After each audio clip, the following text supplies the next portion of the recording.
day, everyone. I am Javelin Delado and I'm here to discuss about ethnic geography.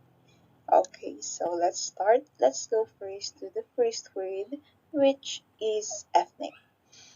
Okay, so ethnic pertaining to or characteristic of a people, especially a group sharing a common and distinctive culture, religion, language, or the like.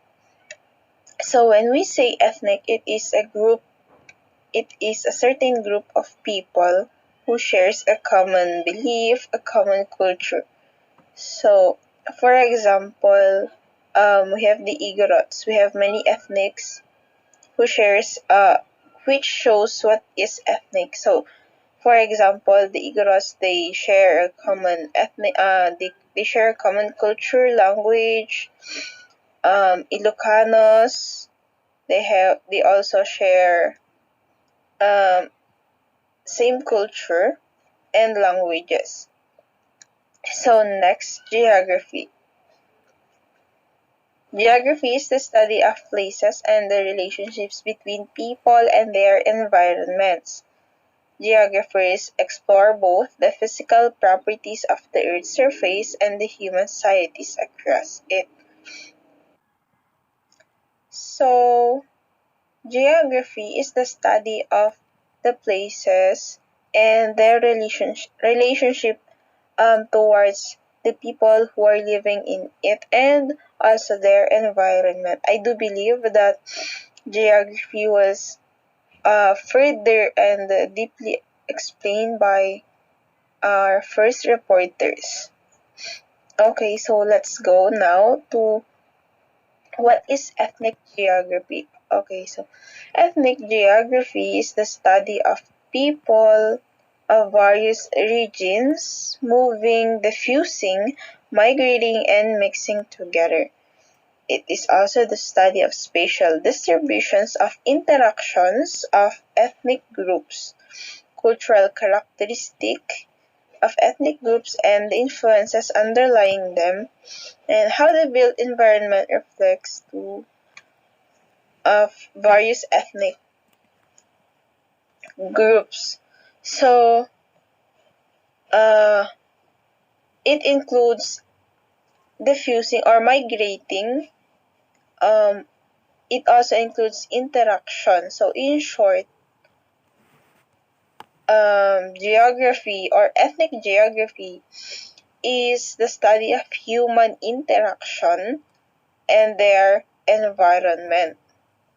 So according to Jimmy Buffet, he said that without geography, you are or we are nowhere, which is true because um, geography or ethnic geography takes us to step further, to know further our roots. So some of the questions answered by ethnic geographies are where the group of people settled, which is incorporated with that group, where did they came from, why did they leave their old home?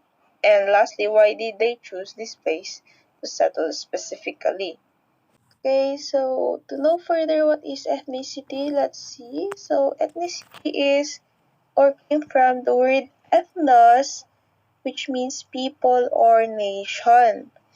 So ethnicity comes with a group. So it is a group of certain people because people is plural and not singular form. So it is therefore a group. So ethnicity is a frame of reference for judging other cultures, customs, behaviors, beliefs, and people rather than the standards of the culture in question. So social group, it is a social group that shares a culture like mentioned earlier before, religion or language that is unique to them. So ethnicity will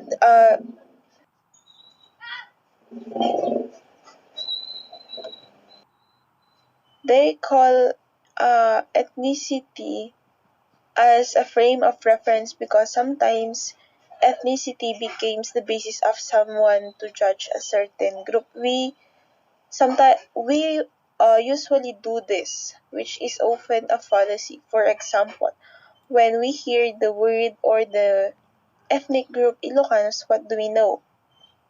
So in general, we know them as what?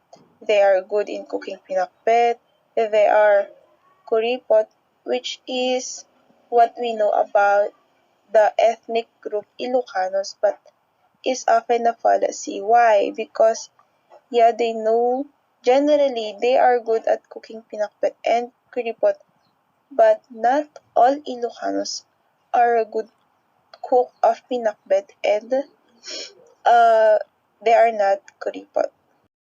So ethnocentrism so is the feeling of uh, ethnocentrism is the feeling that one's ethnic group is superior and can divide multi-ethnic societies by establishing rivalries. So ethnocentrism often results sometimes into rivalries. So ethnocentrism is the feeling that one's own ethnic group is superior than others.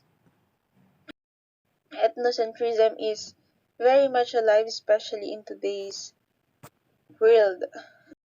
So let's go now to next, ethnic cleansing. So ethnic cleansing is the effort to make ethnically homogeneous geographic regions through the forcible displacement of individuals belonging to particular ethnic group. Sorry, excuse me. So ethnic cleansing is one of the worst. Why? Because it is done by force. It is usually done by force. What they do here is they force other culture to leave the area so that there will be just one ethnic group left to settle the area. So, pinapaalis nila yung ibang mga uh, ethnic group na meron sa isang area so that yung nandun, yung nakatira na lamang sa area yon ay iisang culture. So that is what we call ethnic cleansing, which is totally worst. The race is a group of human based on shared physical or social qualities into categories generally viewed as distinct by society. So, sabi dito, it's a group of human based on shared physical or social qualities. Meaning physical, it talks about our physical features or physical attributes. So, race is often understood to be similar with ethnic, but race is genetic. It talks about our physical features. It like our hair, the color of our hair, eyes, the shape of eyes, skin tone, and others. It is biological because it is passed through generation to generation through gene because it is hereditary. So, hereditary siya. Meanwhile, ethnic is culture. Let me just uh, explain this because yun nga alamang ang race at ethnic ay iisa but no. So, race is a shared physical feature, meanwhile ethnic is a culture, so it is and can therefore be learned. So, that is the difference between race and ethnic. Ayan, and race leads to what we call racism. So, what is racism? Racism is a prejudice and discrimination based on racial categories, and this is very much alive in today's generation. So, pag sinabi natin racism, the best and the usual and common illustration of this is the racism happening in USA between the white Americans and the black Americans. So the black Americans are being degraded because of their color by the white Americans.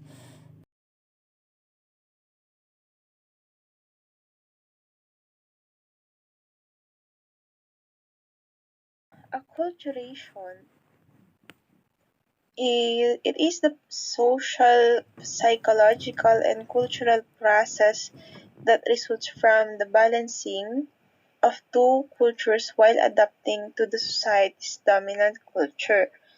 It is an adoption by the immigrants of the values, attitudes, ways of behavior, and speech of the receiving society. So, meaning, so acculturation is the adoption. So, it is adapting to the dominant culture or if ano yung majority ng ethnic group sa lugar na pinuntahan mo, dun ka susunod. For example, if I go there in Baguio City, since I am from lowland, I am from Quirino as mentioned, and I go to Baguio, which is highland, I should adapt to their culture. Pero managing pa din yung culture na kinalakihan ko or yung culture na meron ako, which is the culture from the region to which is Quirino. So, meanwhile, assimilation is a behavioral or cultural assimilation entails blending into a shared cultural life through shared experiences, language, intermarriage, and a shared sense of history. Structural assimilation refers to the fusion of immigrant ethnics with the group's social systems and occupations of the host society. So it is also an adoption of common attitudes and values of the shared or the host society. So acculturation does adopt the culture of the dominant culture, but then manages to balance his or his or her own culture.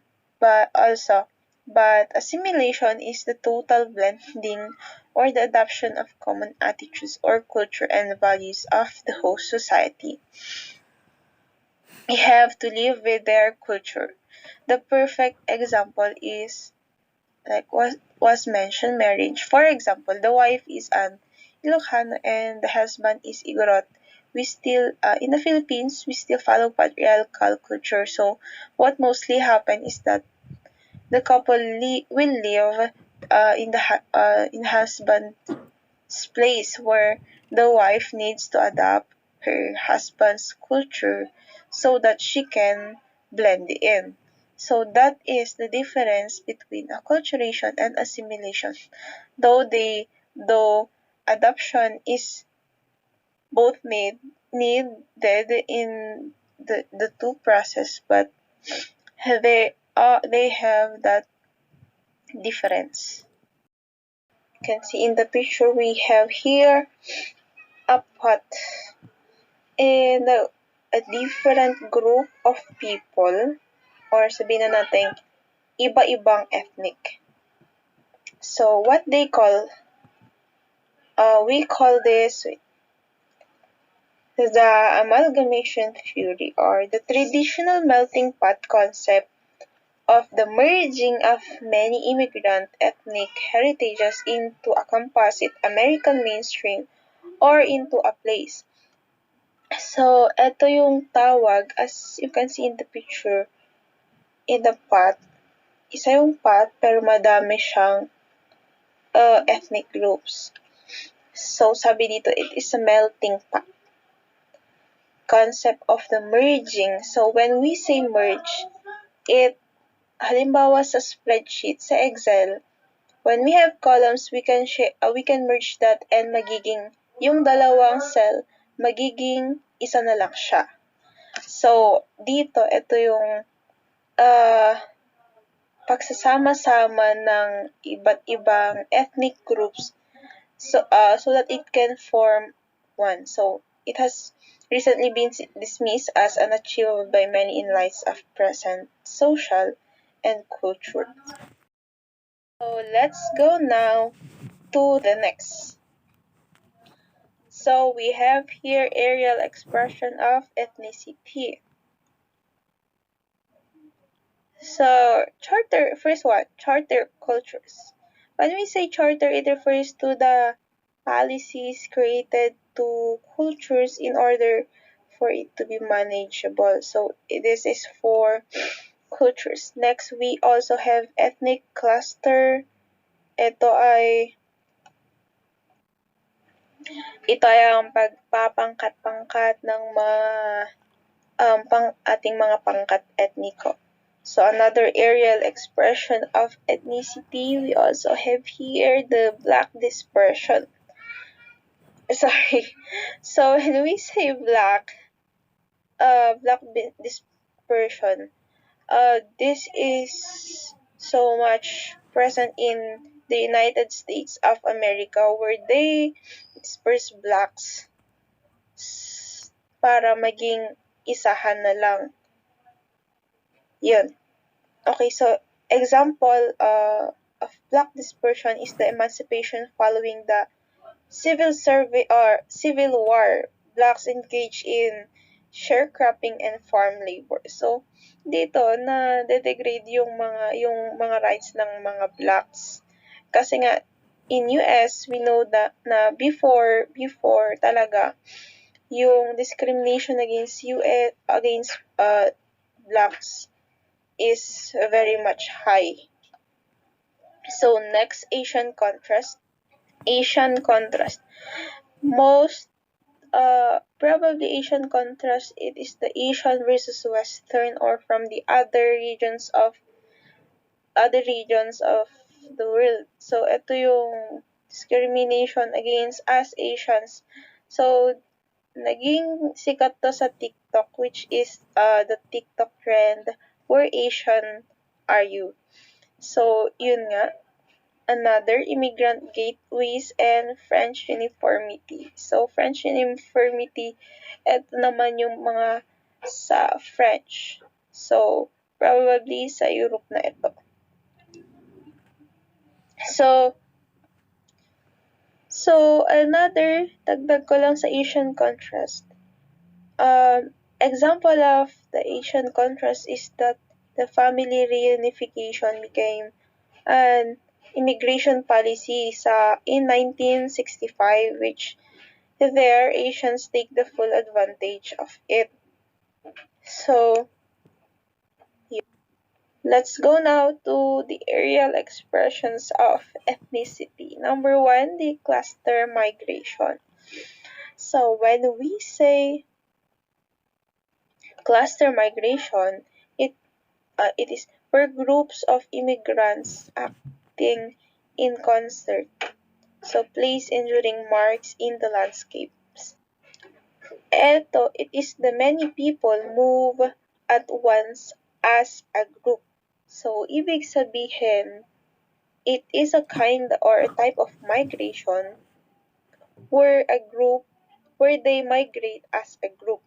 So, group siya. Halimbawa, dito sa amin, as a barangay, as a group or as a barangay, magmamigrate kami into another barangay.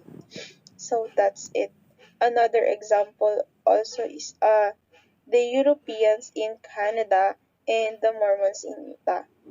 So next migration, we also have chain migration. So it is gathering of the initial migration relatives, friends, and compatriots in one area. So it is the assembly in one area of relatives, friends attracted by the first settlers' reports. So maybe na yun nga sabi dito, it is the assembly in one area of the relatives. Kung sa cluster migration kanina, as a group siya nag-migrate, dito naman is the relatives. Halimbawa pupunta ako sa US, yes, and madaming opportunity doon. So, tatawagin ko ngayon yung mga relatives ko wherein susunod din sila. Like, mostly ng relatives ko susunod. That is an example of chain migration. So, next one, we have the ethnic province. Larger than the distinctive ethnic islands. So, it is a large number of ethnic minorities have settled in a region. So, eto naman hindi na siya basta-basta group. So, group siya, but then it is large number of ethnics. Ang pinag-uusapan na dito na mag-migrate ay a large number or madaming bilang ng ethnic minorities to migrate in a province. So, for example dito is the blacks in the Southeast United States, southeast part of the US, or yun nga yung Mississippi and other areas. We know that Mississippi was settled by or pinaninirahan ngayon ng mga black Americans. We also have French Canadians in Quebec. So that are examples of ethnic provinces. Okay, so let's now go to next. Okay, ghetto. When we say ghetto, the ethnic cluster is perpetuated by external constraints and discriminatory action. It is an involuntary community. So ghetto is when an ethnic community persists or persevere because outsiders discriminate against the ethnic groups. So ghetto is actually a European term again that was first used by Jews. So why do we have ghettos? It's because of racism and discrimination, like explained earlier. So we also have ethnic enclave. So ethnic enclave is a voluntary neighborhood occupation choose to preserve the ethnic cluster. It is the internal cohesiveness of the group and the desire to maintain an enduring ethnic neighborhood. So, when we say enclave kasi, it is when an ethnic community persists or continue because the ethnic group wants it to keep it up. Sabi nga dito, to preserve. So,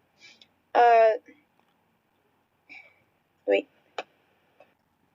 So they have ways in order for it to preserve. Number one, the cultural transfer or culture transfer. They transfer their culture into each one. So it is the interacting influences or culturally bound. Next one, we have also the ethnic landscape, land surveys, settlement patterns, and ethnic regionalism. So when we say land survey, it is a system for claiming and allotting land appropriate to cultural needs and traditions.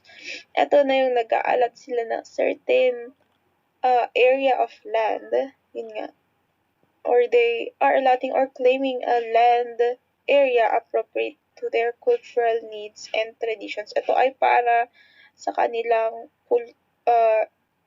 cultural needs and traditions. So, that's the ethnic enclave. Now let's go to urban ethnic diversity and segregation.